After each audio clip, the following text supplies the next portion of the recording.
আমরা চাই যে দ্রুত সময়ের মধ্যে, যত দ্রুত সময়ের মধ্যে আমাদের এই টাকা যাতে আমরা ফেরত পাই।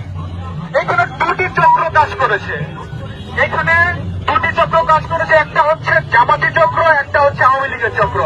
তারা একে অপরের সাথে মিলে এই টাকাটি আত্মসাৎ করেছে।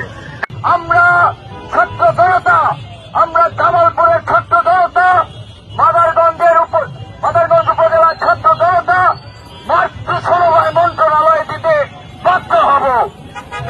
আরো স্পষ্ট করে বলতে চাই, রাষ্ট্রের কাছে আমাদের দাবি এবং একসাথে প্রার্থনা, যারা ক্ষমতায় আছেন রাষ্ট্রের স্টেক হোল্ডার সবচেয়ে গুরুত্বপূর্ণ, আপনাদের কাছে আমাদের দাবি খুব দ্রুত এর আসল সমাধান আমরা প্রত্যাশা করি এবং দাবি জানাই।